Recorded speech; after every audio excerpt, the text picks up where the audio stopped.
ঢাকার কাছে সাভার ও ধামরাই অভিযানে বন্ধ করার পরও বহাল তবিয়তে চলছে প্রায় অর্ধশত ইটভাটা।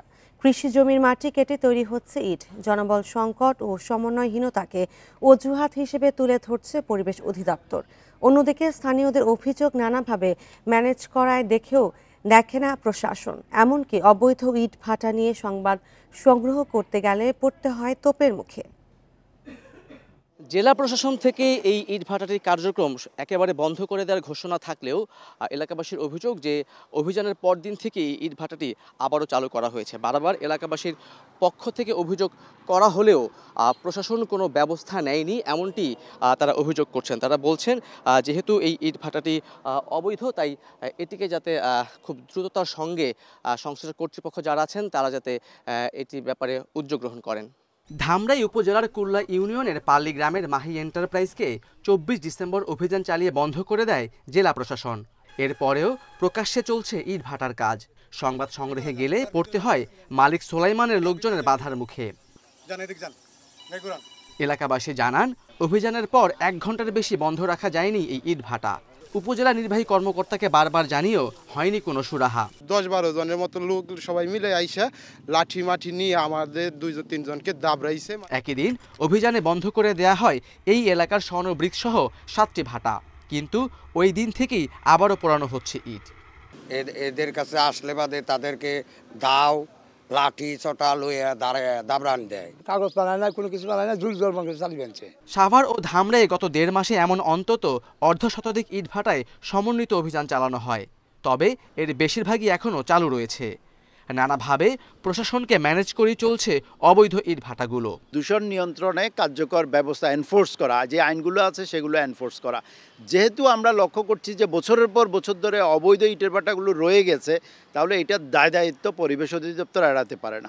অভিযানের পরও ইটভাটা বন্ধ করা যাচ্ছে না স্বীকার করছে পরিবেশ অধিদপ্তর।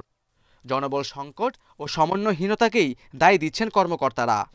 প্রমাণও পেয়েছি যে তারা 2-3 সপ্তাহের মধ্যে আবার চালু করে ফেলে।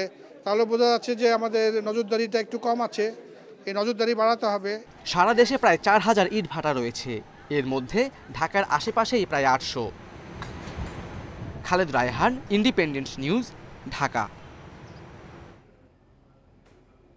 আর এই বিষয়ে মুন্সিগঞ্জে ইট ভাটা নিয়ে জানাতে যুক্ত হচ্ছেন সহকর্মী জিতু রায়। জিতু, মুন্সিগঞ্জে অবৈধ ইট ভাটা বন্ধে কার্যকর কোনো পদক্ষেপ আছে কিনা?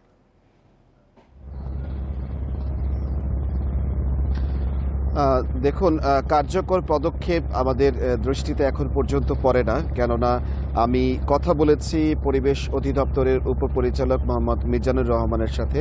তিনি যে তথ্যটি দিয়েছেন, মুন্সিগঞ্জের 6টি উপজেলার মধ্যে 3টি উপজেলায় মোট 66টি ইটভাটা তাদের হিসাব মতো রয়েছে, যার মধ্যে সিরাজদিখানি রয়েছে 62টি, শ্রীনগরের 2টি, গজারিয়া উপজেলায় 2টি। আমরা তার কাছে প্রশ্ন করেছিলাম এই ইটভাটাগুলো কি ছাড়পত্র নেওয়া হয়েছে কিনা, পরিবেশের সংরক্ষণের সকল শর্ত মেনে করা হয়েছে কিনা।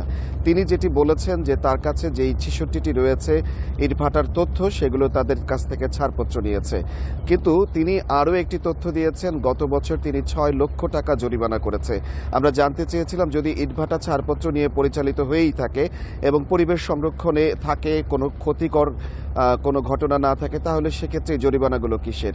তিনি নানানভাবে বোঝানোর চেষ্টা করেছেন, মাটি কাটা থেকে শুরু করে লাইসেন্স নবায়ন করা না পর্যন্ত এই বিভিন্ন কারণে 6 লক্ষ টাকা জরিমানা করেছে।